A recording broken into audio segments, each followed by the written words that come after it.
Hello friends and welcome to my YouTube channel. This is Vibha Kawat and we are going to start here in this lecture the Chhattisgarh Cooperative Society Act 1960. Chhattisgarh सहकारी समिति अधिनियम 1960 Act number 17 of 1961 1961 का अधिनियम संख्या 17. In this video lecture we are going to discuss about the contents and chapter 1 of this act. The chapter 1 gives brief about section 1 and section 2. इस video lecture में हम विषय सूची और अध्याय 1 के विषय में चर्चा करेंगे। अध्याय 1 के अंतर्गत आता है धारा 1 और धारा 2।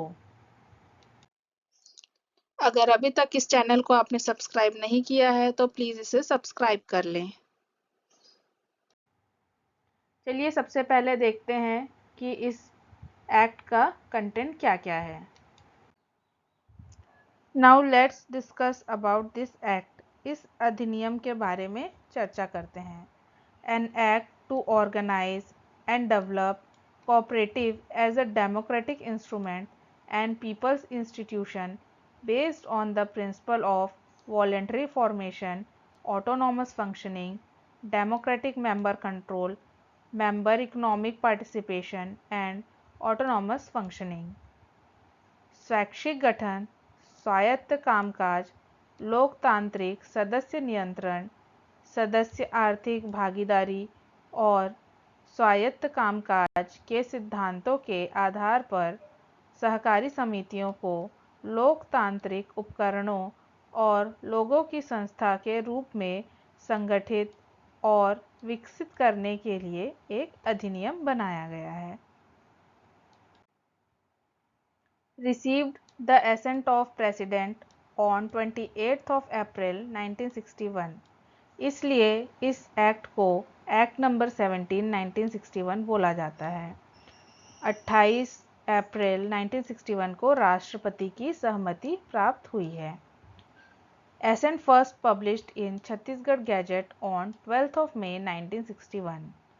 सहमति पहली बार 12 मई 1961 को छत्तीसगढ़ राजपत्र में प्रकाशित हुई। इस अधिनियम में टोटल 11 चैप्टर्स हैं और सेक्शंस 96 हैं। Now let's discuss about the contents of this act. इस एक्ट की विषय सूची के बारे में जानते हैं। चैप्टर 1 में दिया गया है प्रिलिमिनरी, जिसके अंतर्गत सेक्शन 1 एंड 2 आते हैं। चैप्टर 2 में दिया गया है रजिस्ट्रेशन, जिसके अंतर्गत सेक्शन 3 to 18 आता है। चैप्टर 3 में दिया गया है members, their rights, liabilities and privileges, जिसके अंदर सेक्शन 19 to 30 आता है। चैप्टर 4 में दिया गया है duties, privilege, property end funds of society के बारे में। इसके अंतर्गत सेक्शन 31 to 47 आता है। चैप्टर 5 में दिया गया है मैनेजमेंट ऑफ सोसाइटीज़।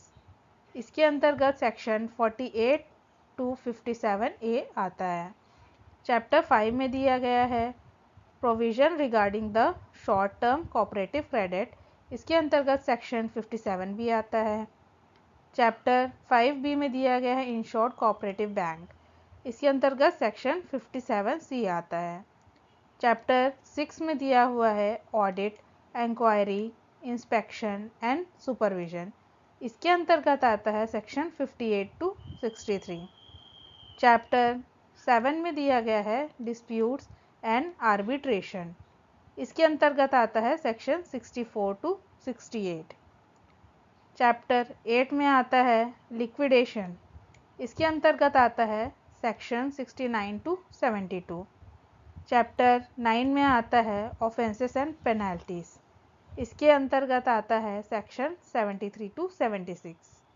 चैप्टर 10 में दिया हुआ है कॉन्स्टिट्यूशन ऑफ ट्राइबल्स।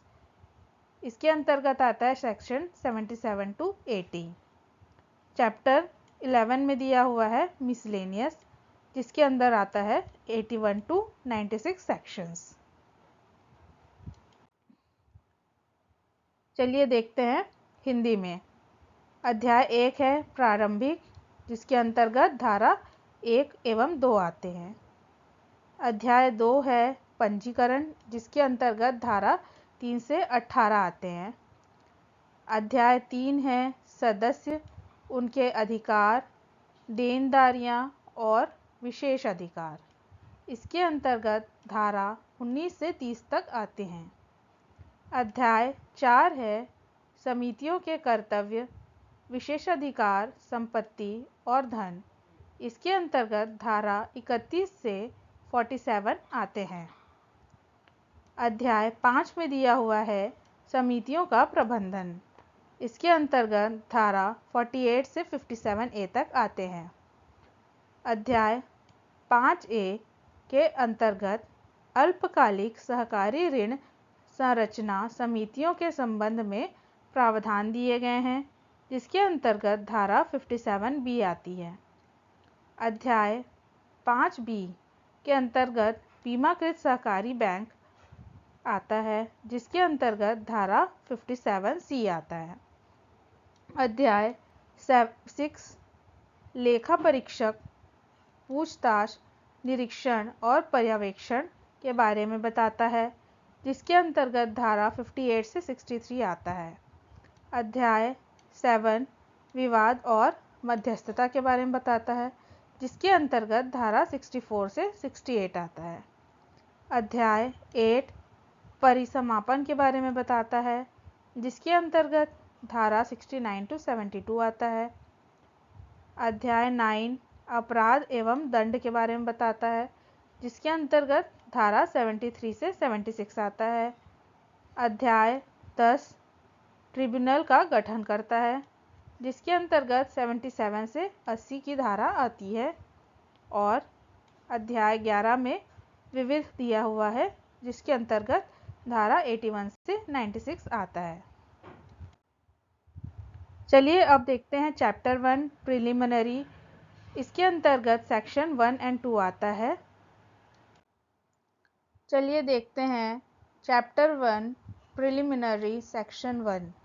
अध्याय 1 प्रारंभिक, धारा 1 short title extent and commencement. संक्षिप्त शीर्षक, विस्तार और प्रारंभ। This act may be called the Chhattisgarh cooperative society act 1960। इस अधिनियम को छत्तीसगढ़ सहकारी सोसाइटी अधिनियम 1960 कहा जाएगा। It extends the whole of Chhattisgarh. इसका विस्तार संपूर्ण छत्तीसगढ़ तक रहेगा। It shall come into force on such date as the state government may by notification appoint। यह उस तारीख से लागू होगा जो राज्य सरकार अधिसूचना द्वारा नियत करेगी। That is assent first published in Chhattisgarh gadget on 12th May 1961। 12 मई 1961 को छत्तीसगढ़ राजपत्र में प्रकाशित हुआ। इस दिन से यह अधिसूचना नियत करेगी। Chapter 1 preliminary section 2। अध्याय 1 प्रारंभिक का धारा 2।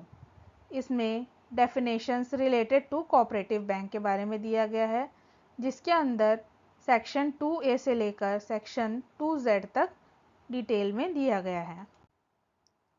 चलिए देखते हैं सेक्शन 2A। सेक्शन 2A में दिया गया है एडिशनल रजिस्ट्रार के बारे में। Means an additional registrar of cooperative society appointed under section 3। Section 3 हम नेक्स्ट वीडियो में डिटेल में पढ़ेंगे। AI में दिया है एपेक्स सोसाइटी के बारे में, which means a society whose principal object is to provide facilities for the operation of other societies affiliated to it whose area of operation extends to the whole state of Chhattisgarh. Apex society क्या होती है?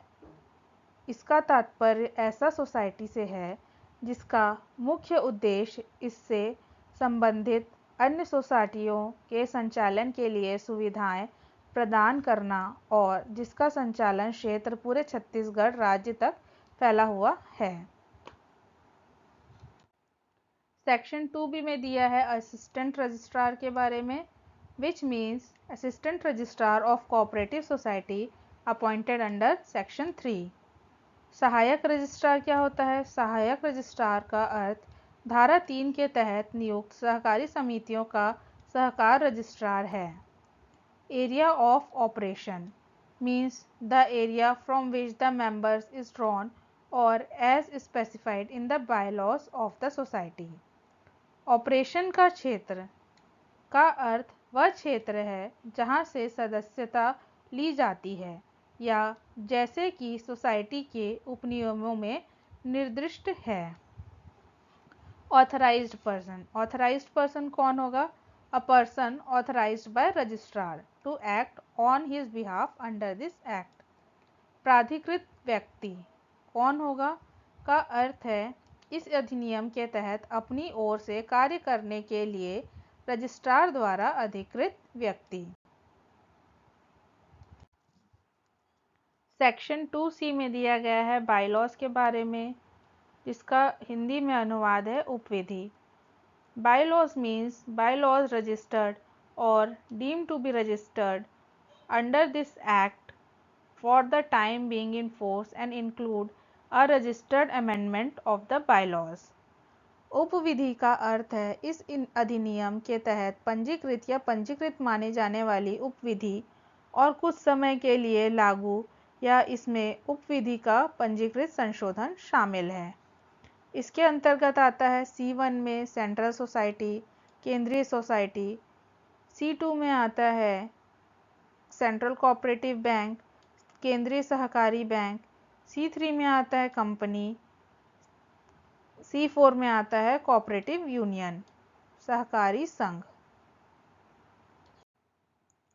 C1 central society या केंद्रीय society means a district cooperative agriculture and rural development bank or any other society whose area of operation is confined to a part of state which has its own objective, the promotion of the object of the members societies, and which has at least 5 societies as its member। केंद्रीय society का अर्थ है जिला सहकारी कृषि और ग्रामीण विकास bank या कोई अन्य सोसाइटी जिसका संचालन क्षेत्र राज्य के एक हिस्से तक ही सीमित है और जिसका उद्देश्य सदस्य समितियों के उद्देश्यों को बढ़ावा देना और जिसके सदस्य के रूप में कम से कम 5 सोसाइटी हों। C2 में दिया है सेंट्रल कोऑपरेटिव बैंक या केंद्रीय सहकारी bank. Central cooperative banks means a society registered और deemed to be registered under this act which is either licensed under the Banking Regulation Act 1949 or permitted by Reserve Bank of India to do banking business till so license।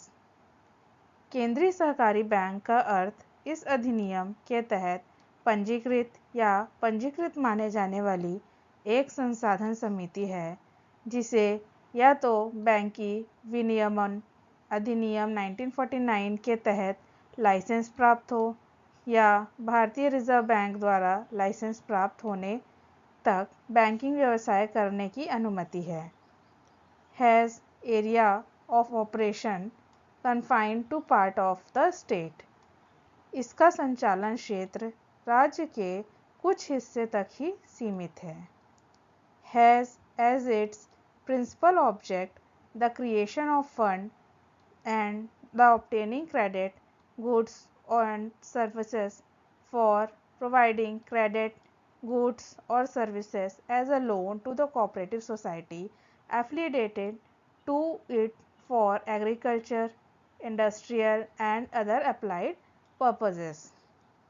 इसका मुख्य उद्देश्य है धन का निर्माण करना और कृषि, औद्योगिक और अन्य संबद्ध उद्देश्यों के लिए इससे संबद्ध सहकारी समितियों का ऋण के रूप में ऋण सामान और सेवाएं प्राप्त करना और ऋण सामान या सेवाएं प्रदान करना। C3 में दिया है कंपनी के बारे में। Means a company is defined in section 3 of the companies act 1956। Company का अर्थ है कंपनी अधिनियम 1956 के धारा 3 में परिभाषित कंपनी। C4 कोऑपरेटिव यूनियन सहकारी संघ means a registered society which has its principal object of undertaking the cooperative education, propaganda, training and extension of cooperative society। सहकारी संघ का अर्थ है एक पंजीकृत सोसाइटी जिसका मुख्य उद्देश्य सहकारी शिक्षा, प्रचार, प्रशिक्षण और सहकारी सेवाओं का विस्तार करना है। Section 2D। सेक्शन 2D में दिया है बोर्ड के बारे में। Means the board of director or governing body of the cooperative society by whatever name called, to which the direction and control of the management of the affairs of the society is entrusted to। Board का अर्थ है किसी सहकारी समिति का निर्देशक मंडल या शासकीय निकाय, चाहे उसे किसी भी नाम से जाना जाता हो, जिसे किसी समिति के मामले के प्रबंधन का निर्देशन और नियंत्रण सौंपा जाता है। Cooperative bank. कोऑपरेटिव बैंक या सहकारी bank means a state cooperative bank, a central cooperative bank and a primary cooperative bank registered और deemed to be registered under this act. सहकारी बैंक का अर्थ है एक राज्य सहकारी बैंक, एक केंद्रीय सहकारी बैंक और प्राथमिक सहकारी बैंक जो इस अधिनियम के तहत पंजीकृत या पंजीकृत माना जाता है।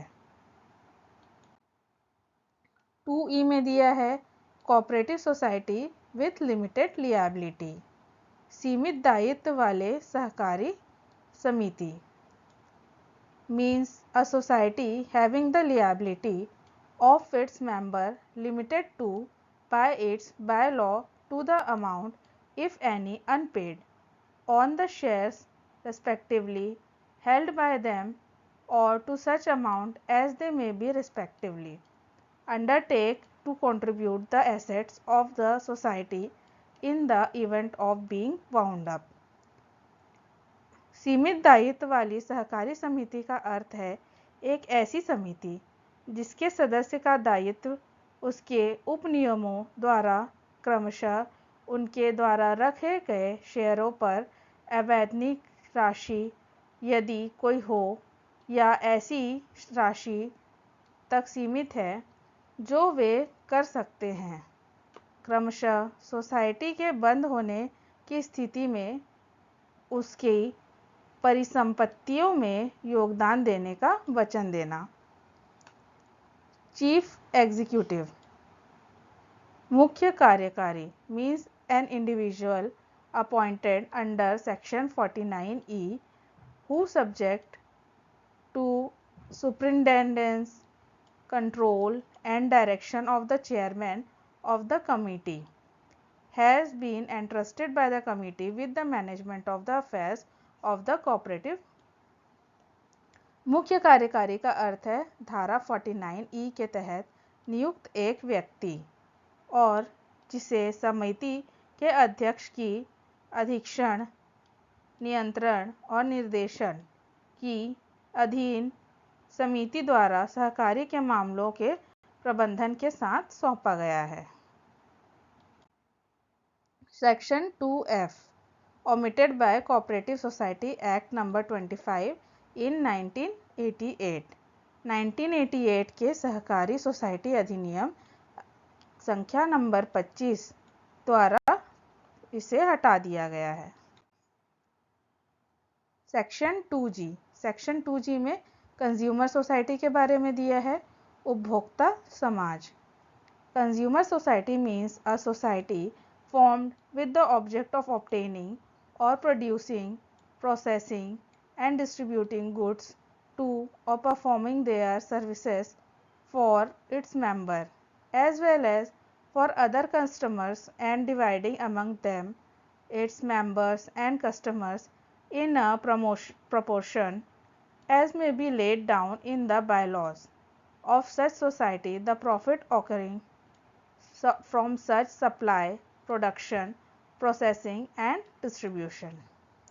उपभोक्ता समाज का अर्थ है अपने सदस्यों के साथ साथ अन्य ग्राहकों के लिए सामान प्राप्त करने या उत्पादन करने और संसाधन करने और वितरण करने या अन्य सेवाएं प्रदान करने और अपने सदस्यों और ग्राहकों के बीच अनुपात में विभाजन करने का उद्देश्य से गठित एक समाज ऐसी आपूर्ति, उत्पादन, प्रसंस्करण और वितरण से होने वाले लाभ को ऐसे सोसाइटी के उपनियमों में निर्धारित किया जाता है। डेलीगेट या प्रतिनिधि। Delegate means a person elected by group of individual members to represent them in the general body of the society in accordance with the bylaws of the society।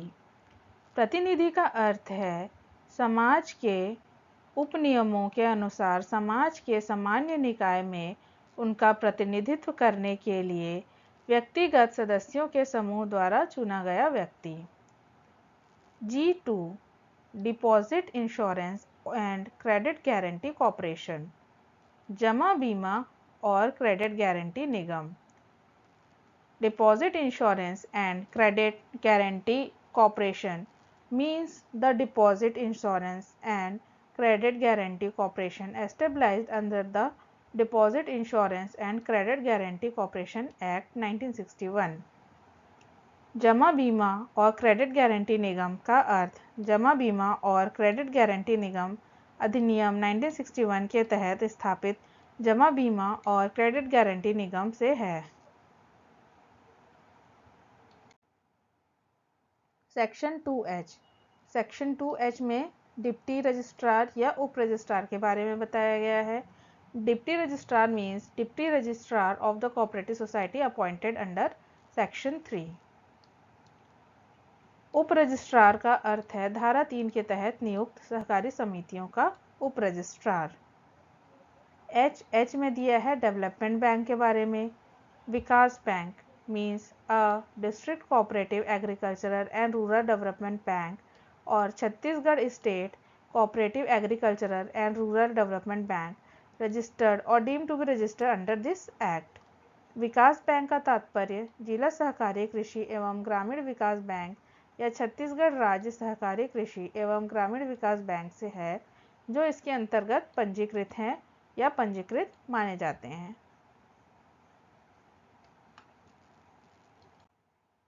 Section 2I।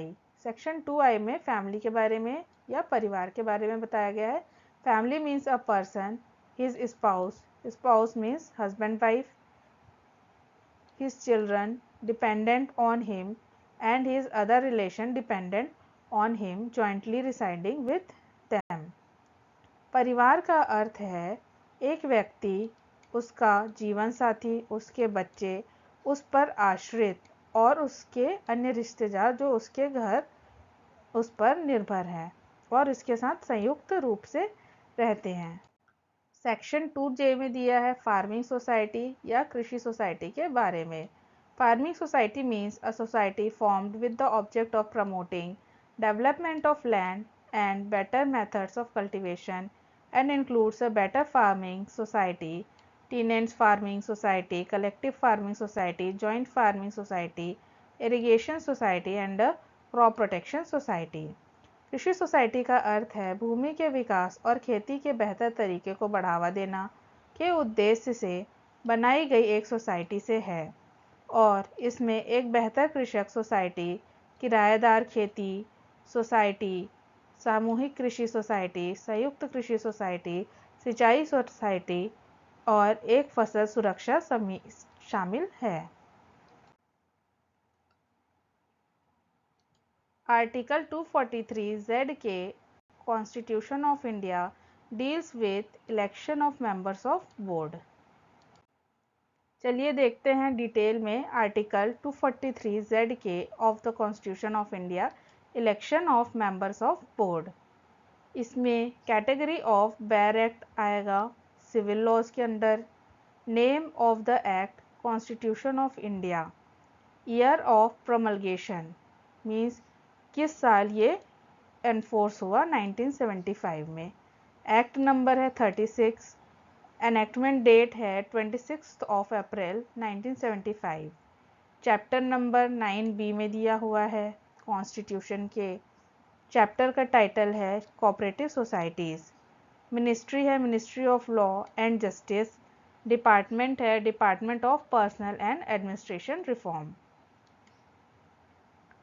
इसमें बताया गया है notwithstanding and anything contained in any law made by the legislature of the state, the election of the board shall be conducted before the expiry of the term of the board so as to ensure that newly elected member of the board assume office immediately on the expiry of the term of office of the members of outgoing board। इसमें ये कहना चाह रहा है कि state legislature में elections expiry date होने के पहले ही हो जाने चाहिए ताकि बोर्ड के एक्सपायरी डेट तक न्यू ऑफिसर सेलेक्ट होके ऑफिस में एंट्री कर सके। The superintendence direction and control of the preparation of electoral roll for the conduct of all election to a cooperative society shall vest in such an authority or body as may be provided by legislature of the state by law, provided that the legislature of the state may by law provide for the procedure and guidelines for the conduct of such election। Section 2K का मतलब है federal society या संघीय society means a society of not less than 50% of the share capital excluding government share capital is held by society। संघीय society का अर्थ एक ऐसी society से है जिसका शेयर पूंजी का कम से कम 50% सरकार शेयर पूंजी को छोड़कर सोसाइटी के पास होना चाहिए। Section 2L Financing Bank means a society the object of which include creation of fund to be lent to other societies or individual member includes a land mortgage bank and the state cooperative bank। Financing bank का अर्थ है एक society से है जिसके उद्देश्य में अन्य सोसाइटी या उनके व्यक्तिगत सदस्यों को उधार देने के लिए धन का निर्माण शामिल है और इसमें भूमि बंधक बैंक और राज्य सहकारी बैंक शामिल हैं। सेक्शन 2M में जनरल सोसाइटी या सामान्य सोसाइटी के बारे में बताया गया है means a society not falling under any heads from 1 to 10 specified in subsection 1 of section 10। सामान्य सोसाइटी का अर्थ एक ऐसी सोसाइटी से है जो धारा 10 की उपधारा 1 में निर्दिष्ट किसी भी शीर्ष 1 से 10 के अंतर्गत नहीं आती है। चलिए देखते हैं 1 से 10 तक कौन कौन सी सोसाइटी है सेक्शन 10 में। फर्स्ट है कंज्यूमर सोसाइटी उपभोक्ता समाज। सेकेंड है फार्मिंग सोसाइटी। थर्ड है फेडरल सोसाइटी संघीय समाज। फोर्थ है सेंट्रल सोसाइटी केंद्रीय समाज। फिफ्थ है हाउसिंग सोसाइटी। सिक्स्थ है मार्केटिंग सोसाइटी विपणन समिति। सेवेंथ है मल्टीपर्पज सोसाइटी बहुउद्देशीय सोसाइटी। एट्थ है प्रोड्यूसर सोसाइटी उत्पादक सोसाइटी। नाइन्थ है प्रोसेसिंग सोसाइटी प्रसंस्करण सोसाइटी। 10th है रिसोर्स सोसाइटी। 11th है जनरल सोसाइटी जो कि धारा 1 से 10 तक के बीच में नहीं आती है, वो जनरल सोसाइटी है।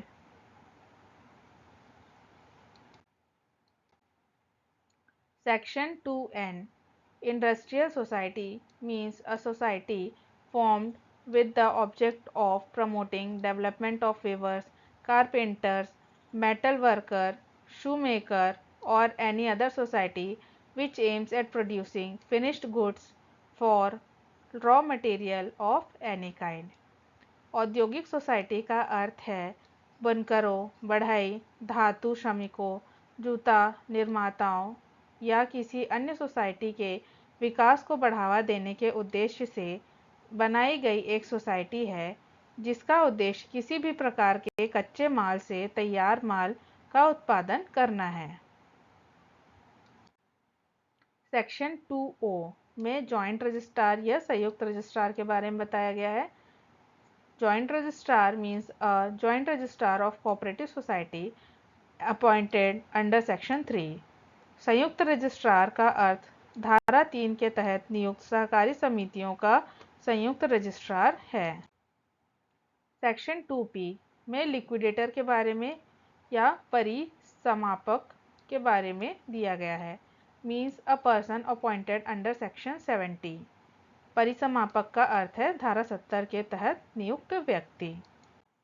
चलिए देखते हैं सेक्शन 70 अपॉइंटमेंट ऑफ लिक्विडेटर। धारा 70 परिसमापक का नियुक्ति। Where the registrar has made an order under section 69 for winding up of the society, he may appoint a liquidator for the purpose and fix his remuneration, and may also remove at any time any person appointed as liquidator and appoint another instead। जहां registrar ने धारा 69 के अधीन किसी society को बंद करने का आदेश दिया है, वह इस प्रयोजन के लिए परिसमापक नियुक्त कर सकता है और उसका परिश्रमिक निर्धारित कर सकता है, और परिसमापक के रूप में नियुक्त किसी व्यक्ति को किसी भी समय हटा सकता है और उसके स्थान पर किसी अन्य को नियुक्त कर सकता है। Provided that in respect to cooperative bank order to be wound up on requisition from the Reserve Bank, the liquidator shall not be appointed or removed without the previous sanction of Reserve Bank। परंतु reserve bank के अनुरोध पर किसी सहकारी bank को बंद करने का आदेश दिए जाने के संबंध में परिसमापक को रिजर्व बैंक की पूर्व स्वीकृति के बिना नियुक्त या हटाया नहीं जा सकता। A liquidator shall, on appointment, take into his custody or under his control all the property, effect, and action claims to which the society is appears to be entitled, and shall take such steps as he may deem necessary or expedient to prevent loss, deterioration of, or damage to the such property, effect, and claims। परिसमापक नियुक्त होने पर उन सभी संपत्ति, प्रभावों और कार्यवाही योग्य दावों को अपने संरक्षण में या अपने नियंत्रण में लेना जिनका समाज हकदार है या प्रतीत होता है, और ऐसे संपत्ति, प्रभाव और दावों की हानि, गिरावट या क्षति को रोकने के लिए ऐसे कदम उठाएगा जो वह आवश्यक या समीचीन समझेगा। Where an appeal is preferred under section 78, an order or winding up of the society made under section 69 shall not be operated thereafter until the order is confirmed in appeal। जहां धारा 78 के अधीन अपील को वरीयता दी जाती है, धारा 69 के अधीन किया गया आदेश या सोसाइटी को बंद करने उनके बाद तब तक संचालित नहीं किया जाएगा जब तक कि अपील में आदेश की पुष्टि नहीं हो जाती। Provided that the liquidator shall continue to have custody or control over the property, effect, and actionable claims mentioned in subsection 2, and have the authority to take steps forward in that subsection। बशर्ते परिसमापक के पास उपधारा 2 में उल्लिखित संपत्ति, प्रभाव और कार्यवाही योग्य दावों का कस्टडी या नियंत्रण जारी रहेगा और उसे उस उपधारा में निर्दिष्ट कदमों उठाने का अधिकार होगा। Where an order of winding up of a society is set aside in appeal, the property, effect, and actionable claim of the society shall revest in the society। जहां किसी सोसाइटी को बंद करने का आदेश अपील में निरस्त कर दिया जाता है, तो सोसाइटी की संपत्ति, प्रभाव और कार्यवाही योग्य दावे समाज में निहित होंगे। सेक्शन 2Q मार्केटिंग सोसाइटी, विपणन society. Marketing society means a society formed for the purpose of marketing agricultural or other produce and including among its object the supply of the requisites of such production. विपणन society का अर्थ है कृषि या अन्य उपज के विपणन के उद्देश्य से बनाई गई एक सोसाइटी और इसकी वस्तुओं में ऐसे उत्पादन की आवश्यकता वस्तुओं की आपूर्ति शामिल है। Section 2R deals with member या सदस्य। Member means a person joining in the application for registration of a society or a person admitted to membership after registration in accordance with this act. The rules and the bylaws applicable to such society and includes the state government when it subscribes to the share capital of a society. सदस्य का अर्थ है किसी society के पंजीकरण के लिए आवेदन में शामिल होने वाला व्यक्ति या इस अधिनियम ऐसी सोसाइटी पर लागू नियमों और उप कानूनों के अनुसार पंजीकरण के बाद सदस्यता में शामिल होने वाला व्यक्ति और इसमें राज्य सरकार भी शामिल है जब यह किसी सोसाइटी की शेयर पूंजी की सदस्यता लेता है। Section 2S deals with multipurpose society बहुउद्देशीय society. Multipurpose society means a society which includes amongst its object any of the primary object specified in 2 or more clauses. बहुउद्देशीय सोसाइटी का अर्थ है एक ऐसा समाज जो अपनी वस्तुओं में किसी दो या अधिक खंड शामिल हो। फर्स्ट है कंज्यूमर सोसाइटी उपभोक्ता समाज। सेकेंड है इंडस्ट्रियल सोसाइटी औद्योगिक सोसाइटी। थर्ड है प्रोड्यूसर सोसाइटी। प्रोड्यूसर सोसाइटी को हिंदी में प्रोड्यूसर सोसाइटी ही कहते हैं। और फोर्थ है resource society. Section 2T deals with nominal member नाम मात्र सदस्य। Nominal member means a person admitted to membership of a society under section 20. नाम मात्र सदस्य का अर्थ है धारा 20 के तहत किसी समाज की सदस्यता के लिए भर्ती किया गया व्यक्ति। TI में दिया हुआ है ऑफिसर, TIA में दिया है ऑफिस बेयरर यानी कि अधिकारी और पदाधिकारी। Officer means any official or a person elected or appointed by a society according to its bylaws to any office of such society includes a chairman, vice chairman, president, vice president, managing director, manager, secretary, treasurer, member of board and any other person elected or appointed under this act. The rules or bylaws to give direction in regard to the business of such society. अधिकारी का अर्थ है कोई भी अधिकारी या किसी society द्वारा उनके उपनियमों के अनुसार ऐसी सोसाइटी के किसी भी पद के लिए निर्वाचित या नियुक्त किया गया व्यक्ति और इसमें अध्यक्ष, उपाध्यक्ष, प्रबंध निर्देशक, प्रबंधक शामिल हैं। सचिव, कोषाध्यक्ष, बोर्ड के सदस्य और इस अधिनियम के तहत निर्वाचित या नियुक्त कोई अन्य व्यक्ति ऐसी सोसाइटी के व्यवसाय के संबंध में निर्देश देने के लिए नियम या उपनियम बनाएगा। Office bearer. Office bearer means a president, vice president, chairperson, vice chairperson, secretary, treasurer of cooperative society and includes any other person to be elected by the board of any cooperative society.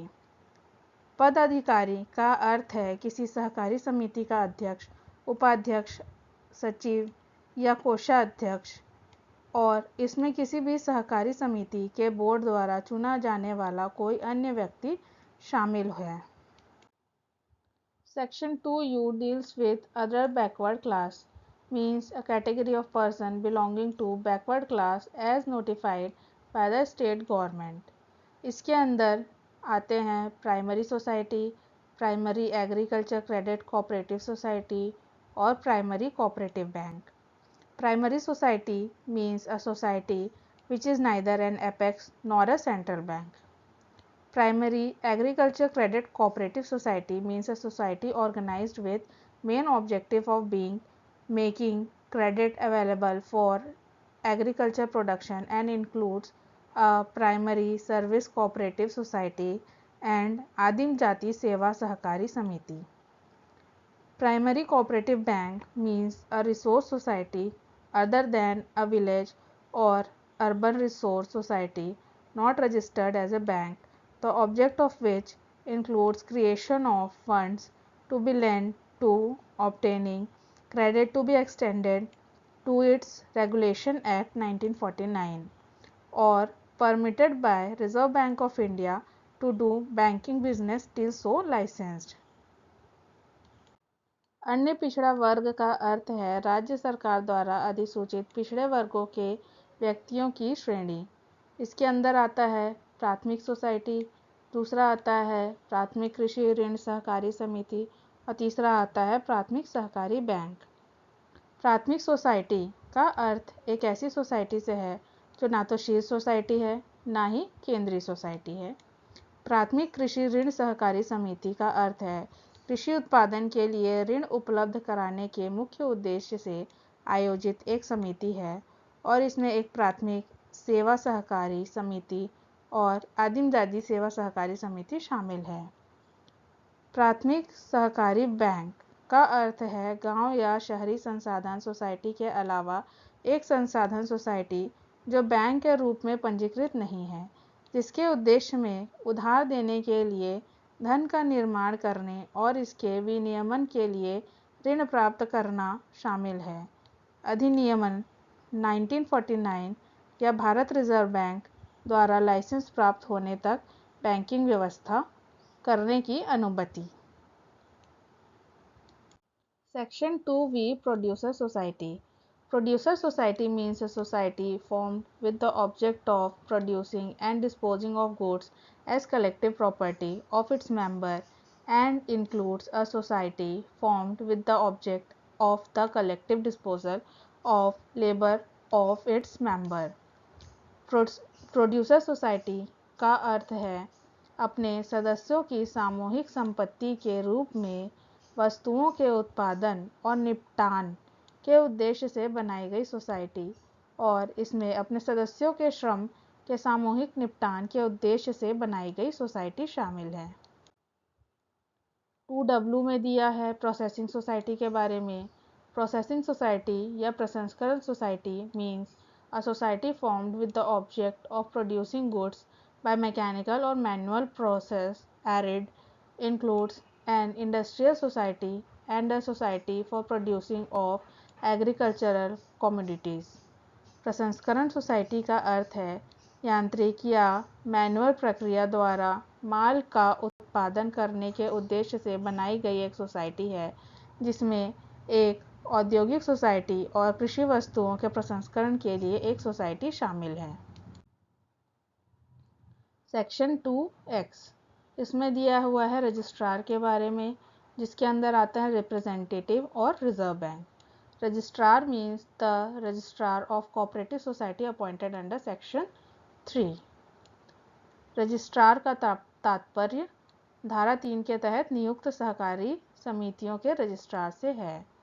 Representative means a member of society to represent the society in other societies. प्रतिनिधि का अर्थ है समाज का एक सदस्य जो अन्य समाजों में समाज का प्रतिनिधित्व करता है।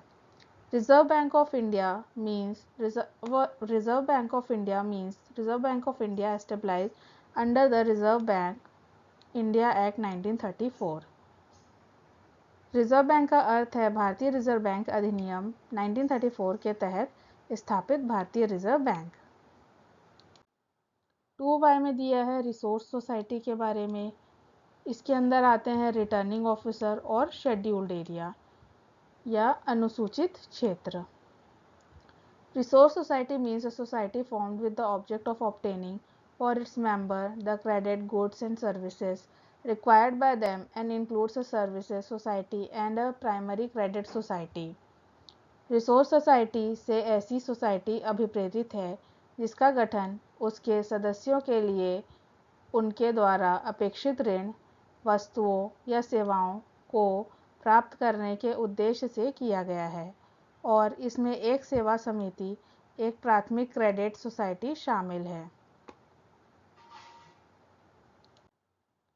चलिए देखते हैं रिटर्निंग ऑफिसर कौन होता है। Means a officer appointed by the state election commission by general or special order for performing the duties of a returning officer under this act or the rules made thereunder and includes an officer subordinate to the returning officer nominated in writing by them to perform the duties of returning officer।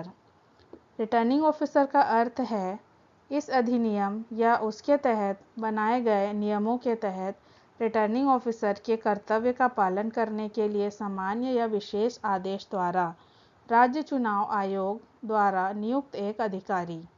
इसमें returning अधिकारी के कर्तव्यों का पालन करने के लिए लिखित रूप से नामित रिटर्निंग अधिकारी के अधीनस्थ एक अधिकारी शामिल है।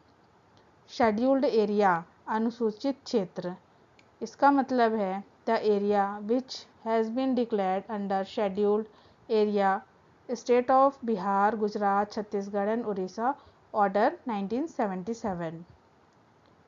अधिसूचित क्षेत्र का अर्थ है उस क्षेत्र से है जिसे अनुसूचित क्षेत्र बिहार, गुजरात, छत्तीसगढ़ और उड़ीसा राज्य आदेश 1977 के तहत घोषित किया गया है। सेक्शन 2Z में दिया है कोऑपरेटिव सोसाइटी या सहकारी समिति के बारे में।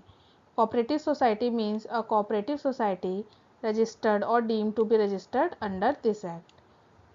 सहकारी समिति से ऐसी समिति अभिप्रेरित है जो इस अधिनियम के अधीन पंजीकृत या पंजीकृत समझी जाती है। इसके अंदर आता है फर्स्ट स्पेसिफाइड ऑफिस, उसके अंदर आता है स्टेट कोऑपरेटिव बैंक, राज्य सहकारी बैंक, स्टूडेंट छात्र, शेड्यूल कास्ट अनुसूचित जातियाँ। डी में आता है शेड्यूल ट्राइब अनुसूचित जनजातियाँ। ई में आता है ट्रिब्यूनल। एफ में आता है मल्टी स्टेट कोऑपरेटिव सोसाइटी बहुराज्य सहकारी समिति।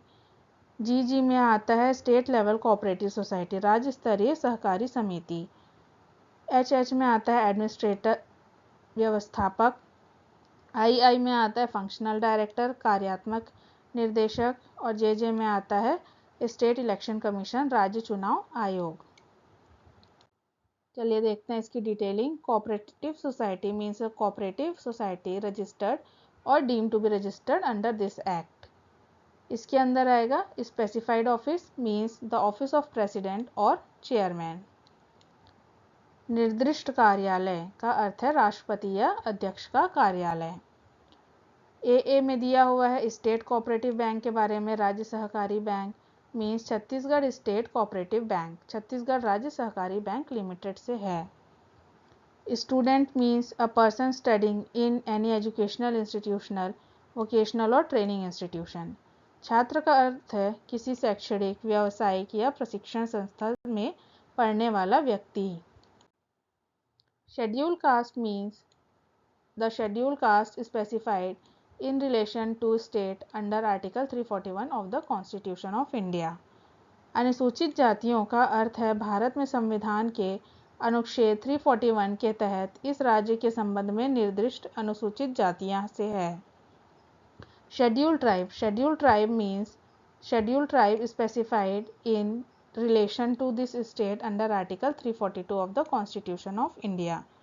अनुसूचित जातियों जनजातियां का अर्थ भारत के संविधान के अनुच्छेद 342 के तहत इस राज्य के संबंध में निर्दिष्ट अनुसूचित जनजातियों से है। Tribunal means the Chhattisgarh state cooperative tribunal constituted under section 77। अधिकरण का तात्पर्य धारा 77 के अंतर्गत गठित छत्तीसगढ़ राज्य सहकारी अधिकरण से है। Multi state cooperative society means a society registered और deemed to be registered under multi state cooperative society act 2002। बहुराज्य सहकारी समिति का अर्थ है बहुराज्यीय सहकारी समिति अधिनियम 2002 के तहत पंजीकृत या पंजीकृत माने जाने वाली समिति। जी में दिया है state level cooperative society means a cooperative society has its area of operation extending to the whole of the state। राज्य स्तरीय सहकारी समिति का अर्थ एक सहकारी समिति से है जिसका संचालन क्षेत्र के पूरे राज्य तक फैला हुआ है। Administrator means a person appointed by the registrar with such terms and conditions to manage the affairs of the society during the period in which board of society is kept under सुपरसेशन और suspension.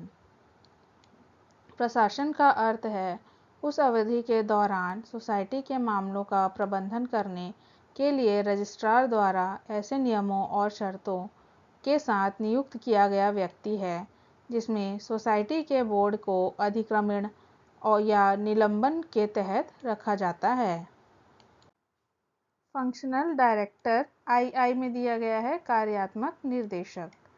Functional director means a director other than elected or co-opted of the board having functional responsibilities but representing the board of director such as managing director, additional managing director, director finance, director marketing, secretary and other functional officer।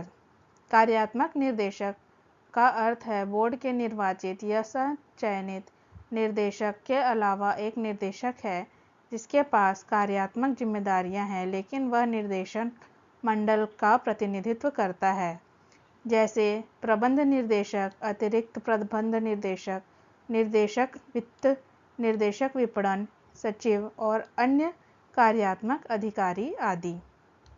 जे में दिया हुआ है state election commission के बारे में, राज्य निर्वाचन आयोग के बारे में। मीन्स अ अथॉरिटी और body referred to in Article 243K of the Constitution of India for the purpose of superintendence, direction and control of the preparation of electoral roll for and conduct of all election to a cooperative society।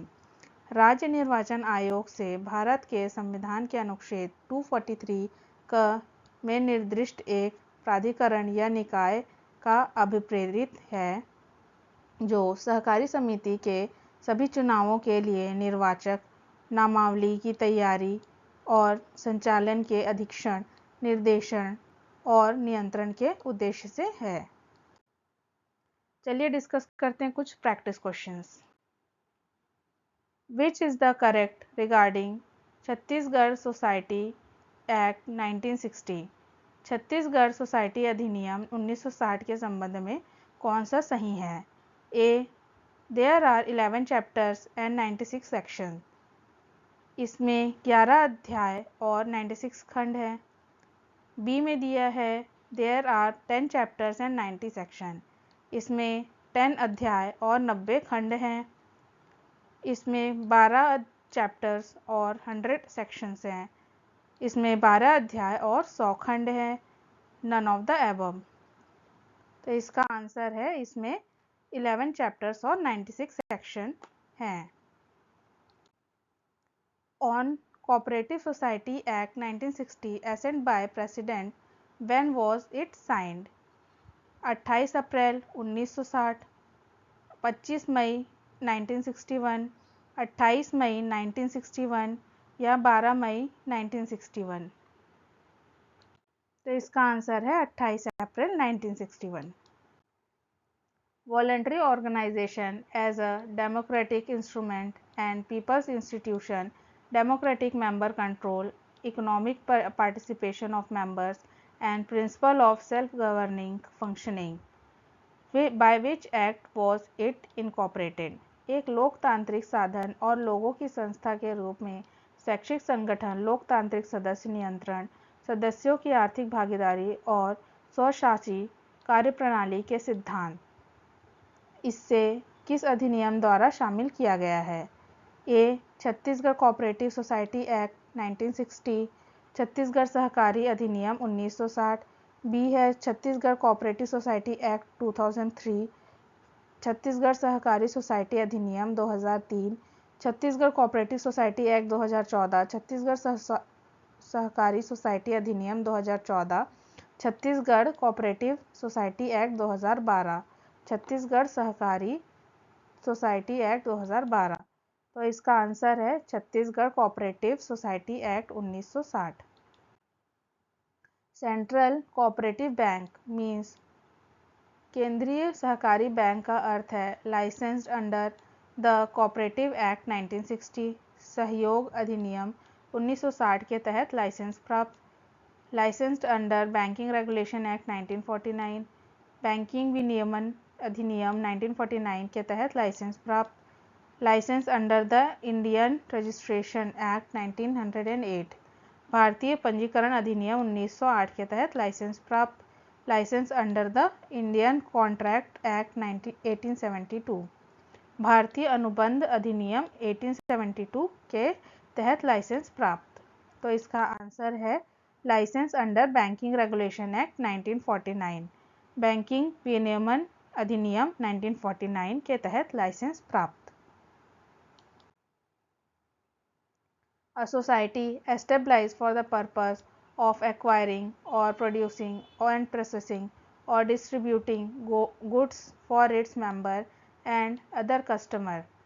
The relation is प्राप्ति के उद्देश्य से स्थापित की गई society या उत्पादन या और प्रसंस्करण या वितरण अपने सदस्यों और अन्य ग्राहकों के लिए समान संबंध है। For consumer society, for federal society, for multipurpose society, for agricultural firm society। उपभोक्ता समाज से, बी संघीय सोसाइटी से, बहुउद्देशीय सोसाइटी से या कृषि फर्म सोसाइटी से। तो इसका आंसर है कंज्यूमर सोसाइटी से, उपभोक्ता समाज से। Under Chhattisgarh society act 1960 there is a provision related to registration. Chhattisgarh society अधिनियम 1960 के तहत पंजीकरण से संबंधित एक प्रावधान है। A section 3 to 20, B section 19 to 30, C section 3 to 18 A, D 31 to 44 section. तो इसका आंसर है section 3 to 18 A. Match the chapters of Chhattisgarh cooperative society act and its related subject. Chhattisgarh सहकारिता के अध्यायों का मिलान करें सोसाइटी अधिनियम और उससे संबंधित विषय से। फर्स्ट है चैप्टर 2। चैप्टर 2 किसके बारे में है? रजिस्ट्रेशन के बारे में, पंजीकरण के बारे में। चैप्टर 3 है मेंबर्स एंड देयर रिलेटेड लिएबिलिटीज, सदस्य के अधिकार एवं कर्तव्य के बारे में। चैप्टर 5 है मैनेजमेंट ऑफ सोसाइटी के बारे में, समाजों का प्रबंधन के बारे में। चैप्टर 6 है ऑडिट एंड सुपरविजन के बारे में, लेखा परीक्षा और पर्यवेक्षण के बारे में। तो इसका आंसर क्या हुआ? Option D. State of Chhattisgarh against Durg cooperative marketing society, this suit relates to. Durg सहकारी विपणन समिति के विरुद्ध छत्तीसगढ़ राज्य एक वाद संबंधित है। Effectiveness of Chhattisgarh society amendment act, policy of 13 PDS, public distribution system control order 2004 challenge the validity of the decision. सार्वजनिक वितरण प्रणाली नियंत्रण आदेश 2004 की नीति 13 फैसलों के वैधिकता को चुनौती दे। According to section 48, the board of director will not be considered a legal entity। धारा 48 के अनुसार निर्देशक मंडल नहीं होगा एक कानून इकाई माना जाता है। Under section 10 of the Cooperative Society Act 1960, provision is made to classify the society by the registrar। सहकारी समिति अधिनियम की धारा 10 के तहत 1960 रजिस्ट्रार द्वारा सोसाइटी को वर्गीकरण करने का प्रावधान किया गया है। तो इसका आंसर है under section 10 of the cooperative society 1960 provision is made to classify the society by the registrar.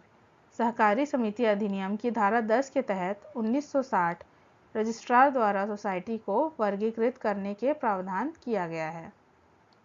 चलिए देखते हैं अगला question. Within how many days should the registrar take the decision after receiving the application for society registration under section 9 of Chhattisgarh society act 1960। Chhattisgarh society अधिनियम 1960 की धारा 9 के तहत society पंजीकरण के लिए आवेदन प्राप्त करने के बाद रजिस्ट्रार को कितने दिनों के भीतर निर्णय लेना चाहिए? 15 दिन, 45 दिन, 30 दिन या 90 दिन? तो इसका आंसर है 90 दिन। Resulting society under Chhattisgarh cooperative act 1960 means Chhattisgarh के अंतर्गत परिणामी समाज सहकारी अधिनियम 1960 का अर्थ है is formed as a result of amalgamation under sub section 2A। उपधारा 2A के तहत समामेलन के परिणाम स्वरूप बनता है। The asset and liabilities of the affected society are fully or partially transferred। प्रभावित समाजों की संपत्ति और देनदारियां पूरी तरह या आंशिक रूप से स्थानांतरित कर दी जाती है। As a result of charge of class B under subsection 2D, वर्ग परिवर्तन के फलस्वरूप उपधारा 2D के अंतर्गत होगा। उपरोक्त में से कौन सा कथन सही है? Which of the following above statement is true? तो तीनों ही स्टेटमेंट सही हैं। Thank you. Stay connected और for more updates join my Telegram channel in this link. Link is given in the below description list.